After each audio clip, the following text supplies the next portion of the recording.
Plenitud de cultura. 22 años, Universidad 92.1. Ideas que suenan. Radio Universidad es ajena a los comentarios de este programa. El contenido y comentarios del mismo son responsabilidad de cada usuario de tiempo. La vida es bella sin drogas y los pensamientos claros en un espacio libre de alcohol, tabaco y narcóticos. Por eso nuestra adicción es la prevención, la rehabilitación y recuperación del drogadicto y del alcohólico. La vida es bella sin drogas. Un programa de Segadit que empieza ahora.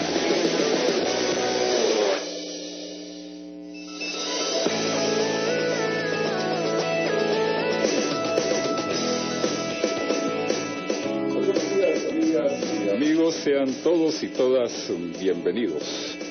Nunca debemos de discriminar a nadie, nunca debemos de excluir a nadie por razones de su cultura, de su situación socioexistencial, por sus inclinaciones de cualquier tipo, en tanto sean lícitas y no afecten a terceras personas. Nunca debemos de excluir a nadie así. En nombre de la Secretaría Ejecutiva de la Comisión contra las Adicciones y Tráfico Ilícito de Drogas, SECATID, les agradecemos que ya estén en nuestra sintonía y les invitamos a seguir, como siempre, con nosotros durante todo el programa. Nuestro tema central de hoy, prevención comunitaria y diversidad sexual. Vamos a empezar de inmediato con alguna información introductoria para ponernos en contexto.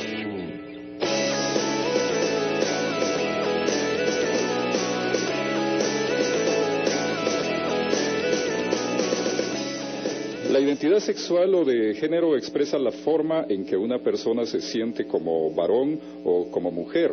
Es el llamado sexo psicológico y este lo acompaña durante toda su vida.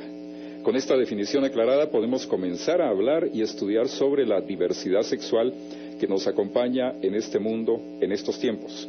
Un tema bastante tabú y rodeado además de muchísima desinformación. Existen varias teorías que tratan de explicar las causas sobre la diversidad sexual y en ese entorno se formulan diferentes planteamientos. Existen así varias teorías, la biológica, la psicoanalítica, la del desarrollo cognitivo, la del aprendizaje social y la teoría cognitiva conductual. Pero, con todo, es casi imposible determinar las causas de la diversidad sexual.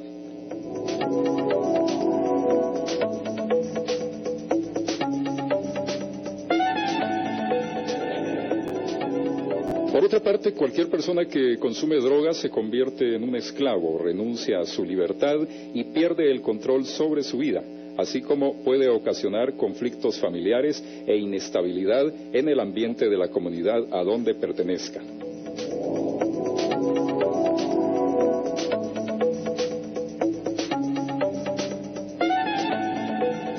Como ya lo anunciamos, el tema que trataremos hoy será prevención comunitaria y diversidad sexual. Y para conversar sobre el mismo, se encuentran conmigo esta mañana la licenciada Ángela Coloma, asesora del área de prevención en SECATID, y como invitado especial el licenciado Jorge López Sologaistoa, director del colectivo Oasis. Les damos los buenos días y una muy cordial bienvenida. Muchísimas gracias, Carlos. Ángela, buenos días. Hola, buenos días, ¿cómo estamos? Pues es un gusto encontrarme aquí con los dos. Con Jorge, un placer volvernos a ver. Hemos coincidido en actividades conjuntas en el recordado Centro de Desarrollo Humano de Guatemala, además de otros espacios donde nos hemos encontrado. Y bueno, con Ángela yo quiero aprovechar la oportunidad para darle la bienvenida al equipo, ya que ella se está integrando desde hace un par de meses o un poco menos. Ya hemos tenido algunos textos de ella presentes en el programa, solo que no se los habíamos dicho. Pero ella está esta semana a cargo de la producción del programa y ha hecho todos los enlaces necesarios para desarrollarlo. Así que bienvenida tú también, Ángela. Muchas gracias, Carlos. Y bueno, les damos los buenos días a ambos. Qué bueno que desde estas horas tempranas podamos estar en esta labor de intercambio, de diálogo, de comunicación. Y en primer lugar, Jorge, me gustaría que me contaras de manera muy breve qué es la organización que tú estás dirigiendo, el colectivo Oasis. Sí, muchas gracias, Carlos. Oasis es una ONG nosotros defendemos derechos humanos que están relacionados con las comunidades de la diversidad sexual y de género. Este nombre tan grande que yo le doy incluye a gays, bisexuales, transgénero, transexuales, lesbianas, bisexuales y otras personas que hemos sido socialmente excluidas por causa de nuestra orientación sexual, por nuestras características sexuales o bien por nuestra identidad de género. Y hablando ya del tema concreto, identifiquemos un poquito más qué es diversidad sexual. Justamente yo divido en las diversidades sexuales y las diversidades de género.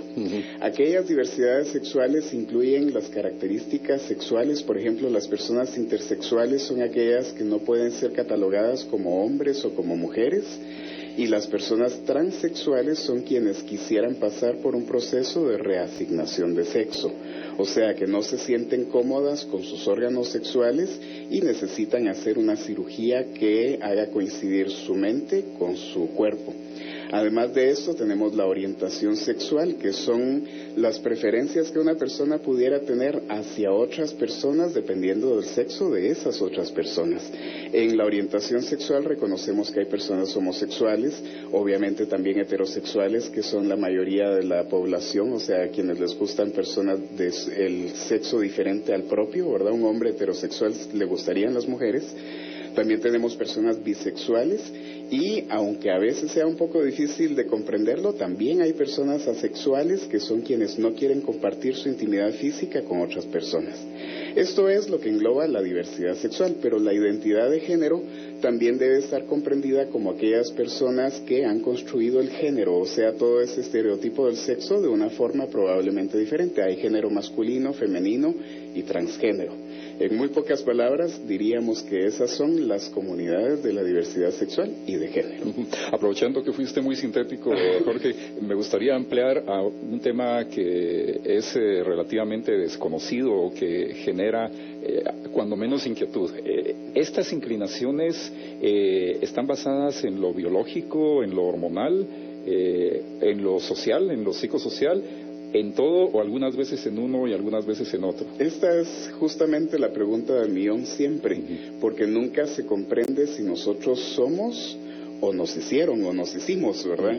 Entonces, realmente hay factores tanto biológicos, entre ellos está la genética y también algunos procesos hormonales que podrían ser relacionados durante el proceso de la gestación, pero también están los factores sociales, que son todo aquello que hemos conocido, comprendido y adquirido de nuestro medio.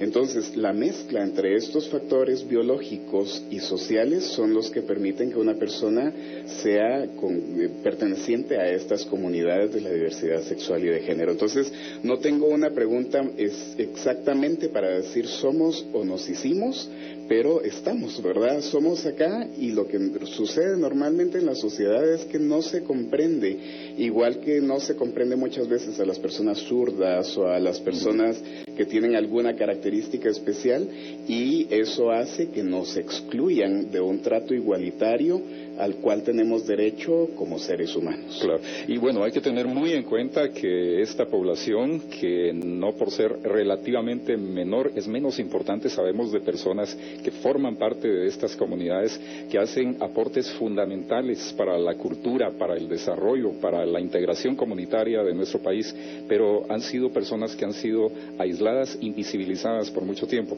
Y entonces, al estar en esta situación, cuanto menos se puede trabajar en el tema de la investigación de sus características y de sus personalidades. En eso estamos ya, afortunadamente. ¿Cómo lo ves, Jorge? Sí, yo siento que hay muchos avances socialmente, incluso aquí en Guatemala, en donde a veces estamos relegados de un trato igualitario en general, porque aquí todavía subsiste el machismo, el racismo y, por supuesto, la homofobia, que es el tema que yo manejo más ampliamente, en donde podríamos decir como que son enfermedades psicosociales. Y yo trato de orientarlo de esta forma porque no me gusta hacer sentir a las personas que son las enfermas de una situación que nos afecta a todos, sino que es precisamente la sociedad la que es machista, racista, homofóbica y excluyente.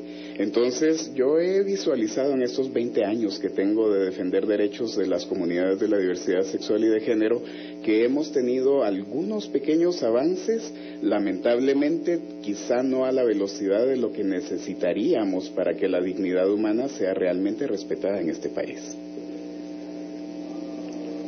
Gracias, Jorge. Vamos a algo que ya nos hace entrar en contexto con las referencias de nuestro espacio radiofónico. ¿Existe alguna relación que ustedes hayan podido establecer o que hayan estudios en otros países entre el consumo de sustancias psicoactivas, como el alcohol y las drogas, y el rechazo de la sociedad a estas comunidades diversas? Sí, especialmente en Estados Unidos hay varios estudios que se han realizado en este sentido, pero a mí me llama la atención mucho uno que se realizó en el Reino Unido el año pasado y que fue publicado también, en donde encontraron una mayor posibilidad de que los jóvenes entre 16 y 19 años estuvieran más propensos a utilizar el tabaco y el alcohol como sustancias para poder encajar mejor en la sociedad. Pero específicamente quienes tuvieron mayor predisposición eran los jóvenes homosexuales, bisexuales y lesbianas, ¿verdad? Entonces pareciera ser, por ejemplo, en el caso del tabaco suele ocurrir que es un hábito que se tiene muchas veces para encajar socialmente, mientras que el alcohol sirve para desinhibirse de las cargas sociales. Y entonces, cuando observamos que los jóvenes de la diversidad sexual y de género son más propensos a tener el uso de estas sustancias, podemos comprender que es un efecto de la exclusión social. Luego, si usamos nuestra imaginación, aunque este estudio que estoy citando, en donde participó la Universidad de Cambridge y algunas otras universidades, no incluyen otras sustancias psicoactivas, comprenderemos perfectamente que en sociedades que son mucho más restrictivas como la guatemalteca haya más consumo de estas sustancias para poder encajar en la sociedad o para poder desprenderse del daño social que hemos recibido por la exclusión social. Y precisamente buscando el evitar esa exclusión social, no hay ningún motivo para que a esta población no se le atienda también con servicios como los de Secativ. Esto es algo fundamental, amigos y amigas, que tenemos que irnos dando cuenta de la diversidad que existe en la sociedad humana en general, y eso, por supuesto, incluye la sociedad guatemalteca. Exacto, así como dice Jorge, yo estoy totalmente de acuerdo con eso, ¿verdad? Es una época... Yo creo que la sociedad te impone una línea de crecimiento, ¿verdad? Donde tenés que encajar en ciertas cosas para que clasifiques como que estás bien. Entonces, a la hora de que uno tiene que pasar por el proceso de autoaceptación, de que algo está mal o algo está diferente en el crecimiento de un ser humano que se defina como homosexual, en ese proceso de autoaceptación yo creo que uno se siente tan vulnerable, ¿verdad? Y realmente el consumo de sustancias está ahí, o sea, solo para tomarlo. Y entonces eso hace evadir y el rechazo social empieza desde la familia, ¿verdad? Por la ignorancia que hay por el tema.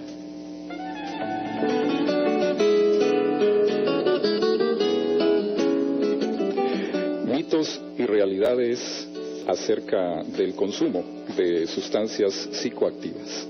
Mito: la marihuana es un producto inofensivo para la salud, ya que es un producto natural, es una droga ecológica y es paz y amor. Realidad: el producto natural y producto inocuo no son lo mismo. El tabaco y el opio también son naturales y nadie duda de sus riesgos. El consumo de marihuana provoca alteraciones en el funcionamiento normal del cerebro, lo cual no es nada ecológico.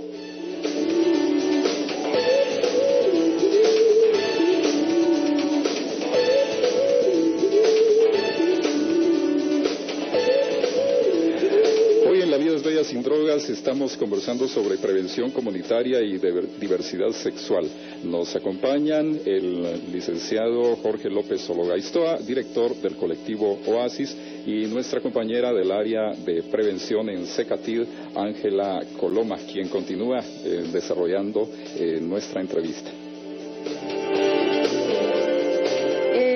Jorge, yo te quería preguntar si tenés algún dato que nos dijera que si ¿existe alguna relación directa entre el consumo de sustancias y la transmisión de enfermedades venéreas o el VIH? Sí, claro, hay vínculos muy específicos y yo relaciono en dos áreas. Por ejemplo, en Estados Unidos se ha hecho mucha investigación al respecto de que mientras uno está en una situación después de haber consumido algún tipo de sustancia que altera la personalidad, está en mayor posibilidad de tener comportamientos que podrían ser riesgosos, ¿verdad? Eso ha sido muy estudiado en Estados Unidos y también en Europa.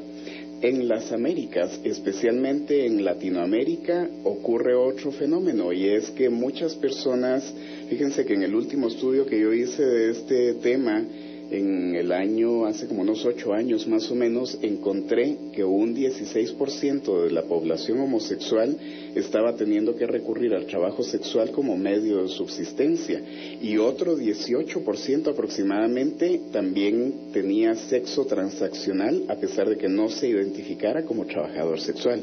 Entonces, en el contexto del trabajo sexual hay mucho consumo de las drogas, y eso obviamente va a permitir que las personas que están lastimadas socialmente por la exclusión puedan consumir las drogas y cometer estos comportamientos que les colocan en mayor riesgo. Pero aquí yo estoy visibilizando no solo el riesgo que tiene que ver con las cosas que yo puedo hacer y que me colocan en una probabilidad de que algo ocurra, sino especialmente en la vulnerabilidad social, que incluye todas aquellas situaciones que no están bajo mi control y que me pueden suceder, ¿verdad? Entonces, ese trabajo sexual, ese sexo transaccional cuasi obligado al que se miran obligadas las personas a realizar para poder subsistir, aumenta el riesgo personal, pero realmente es una vulnerabilidad. ¿Se podría dar por el hecho de la evasión frente a esta situación difícil en que coloca a la persona la exclusión, o como un tema de complacencia, digamos, para ser aceptado o aceptada dentro del entorno en que se ven obligados a trabajar? Yo realmente lo miro como una obligación, puesto que la persona individualmente no quiere sufrir ese estrés de la minoría, como se le conoce psicológicamente, aquella situación en donde las personas no queremos ser diferentes a la mayoría. Pero en realidad lo que ocurre en las sociedades machistas y homofóbicas es que no solo hay una homofobia que separa a la persona de su dignidad humana frente al resto de la población, sino que también la coloca en condición de ser atacada emocional, psicológica y físicamente también, ¿verdad? Entonces, el uso de sustancias para las personas que están en exclusión social prácticamente se convierte en una obligación, y esto es muy difícil de comprenderse, puesto que en general se comprende que quien está usando sustancias psicoactivas lo hace por su gusto y por su gana, ¿verdad? Cuando realmente... Aparentemente, ¿verdad? Y el simplemente circunscribir a la bioquímica de las adicciones es una situación que nos separa de todo lo demás que tiene que ver con la exclusión social, que en esta sociedad es muy marcada. Aquí quiero aprovechar para comentarle a nuestra audiencia que el tema de las adicciones en determinado momento puede ser algo originado por la curiosidad o por la búsqueda de experiencias que las personas que lo acometen no se dan cuenta el riesgo que pueden estar asumiendo.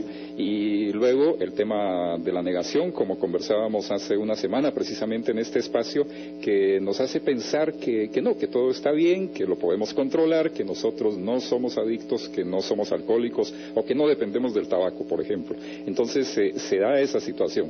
Naturalmente que cuando la persona ya está en esta situación difícil, que es la consecuencia del consumo, del haberse convertido en un adicto, en una adicta, nadie en su sano juicio pues estaría feliz o con el deseo de estar desarrollando este consumo. Es ahí donde precisamente ya las personas necesitan el apoyo, por supuesto, profesional, aunque naturalmente, mancomunado con esto, el tema de la familia es algo que no podemos pasar de soslado. En el caso de que no hay familia, pues se busca una comunidad que esté cercana a estas personas. Jorge, además de Oasis, ¿existen otras organizaciones que apoyan a la comunidad de la diversidad sexual? Sí, de claro. nuestro país. Aquí en la capital hay alrededor de 14 organizaciones que brindan servicios directos a las comunidades de la diversidad sexual y de género. Casi todas están ubicadas aquí en el centro de la ciudad y más o menos tienen los mismos servicios, que son distribución de condones, prevención de infecciones de transmisión sexual y apoyo en materia de derechos humanos. Pero estos servicios no son para la cobertura únicamente de la capital, me imagino. No, también dentro en el interior del país hay otras organizaciones que también están funcionando. Yo creo que el desarrollo de las organizaciones de la diversidad sexual y de género ha estado un poco limitado por la misma homofobia. Fíjense, y a nuestros oyentes también les comento que yo vengo de Quetzaltenango, en donde es una ciudad que tiene muchísima exclusión social. Entonces, para poder defender derechos humanos, tuve que venir a la capital, claro, en donde tenemos mayor posibilidad. Entonces, la mayoría de las organizaciones está establecida aquí en la capital, pero también poco a poco han ido desarrollándose en Quetzaltenango, en Mazatenango, en Escuintla y en algunos otros lugares, algunos grupos que brindan ciertos servicios. Además, yo quisiera, hace un ratito venía escuchando en el carro que estaban entrevistando a alguien de la Procuraduría de los Derechos Humanos. También alguna persona que sea violentada en materia de su orientación sexual, identidad de género o las características sexuales por pertenecer a la diversidad sexual o de género, podría visitar las sedes departamentales de la Procuraduría de los Derechos Humanos. Jorge, dentro de estas organizaciones, dentro de Oasis, Amigos contra el SIDA, Odisea, Lambda, por ejemplo, se tiene identificado el tema de la necesidad de algunas personas de la diversidad sexual de ser apoyadas contra las dependencias que puedan tener. Pues en mis 20 años de experiencia, yo le estaba comentando ayer o anteayer a Ángela que yo tengo mucha experiencia en contacto con personas que tienen dependencias a las sustancias, pero yo no he logrado hacer un trabajo realmente efectivo, puesto que generalmente los planes de prevención están orientados al comportamiento y no a las emociones y a los sentimientos que la persona tiene lastimados, ¿verdad? Entonces, he visto casos que realmente son bastante impactantes y dramáticos, a los cuales no hemos podido brindar la atención necesaria, porque creo que en el país no tenemos muchas herramientas de las cuales disponer. Por eso me alegra tantísimo que Secatide esté interesada en trabajar con estas comunidades de la diversidad sexual, puesto que sí existimos organizaciones que tenemos mucha experiencia en el abordaje de las comunidades de la diversidad sexual y de género, pero que no hemos sido efectivas para poder tratar las adicciones.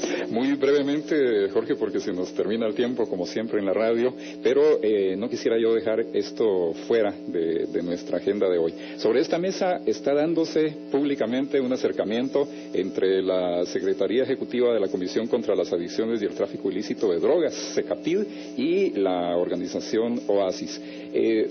¿Qué necesita Oasis? ¿Qué necesitan las demás organizaciones para poderle dar ese apoyo a las personas de diversidad sexual que están inmersas en el tema de las dependencias de sustancias psicoactivas? Pues especialmente en las comunidades de la diversidad sexual y de género, el mayor obstáculo que yo he encontrado en mis años de trabajo es vencer la homofobia internalizada. Y la homofobia internalizada es aquella interiorización de la homofobia social en donde las mismas personas de la diversidad sexual no quieren decir que son de estos grupos, ¿verdad? Entonces, ahí es en donde el desfile de la diversidad sexual y de género y algunas otras actividades públicas son muy importantes, porque permiten a las personas poder aceptarse públicamente, y especialmente tener el respaldo de una entidad gubernamental también es súper importante, porque esto le da mucha estabilidad al proceso. Pues muchas gracias, Jorge, por tu participación. Hoy hemos conversado con Jorge López Sologaristoa sobre el tema prevención comunitaria y diversidad sexual. Por la casa contamos con la participación de Ángela Coloma, que también se hizo cargo de la producción. Y antes de despedirnos, les dejamos la siguiente reflexión. Una persona es un líder cuando sugiere o propone cierta acción y otros están de acuerdo con ella y desean llevarla a cabo.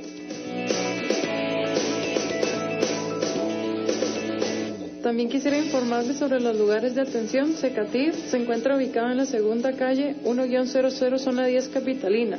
Los números telefónicos son 2504-6000, donde puedes comunicarte para solicitar información acerca de la prevención del consumo de drogas. El Centro de Tratamiento Ambulatorio para Personas que ya están en consumo brinda un servicio gratuito y está ubicado en la 23 calle 18-08 de la zona 12.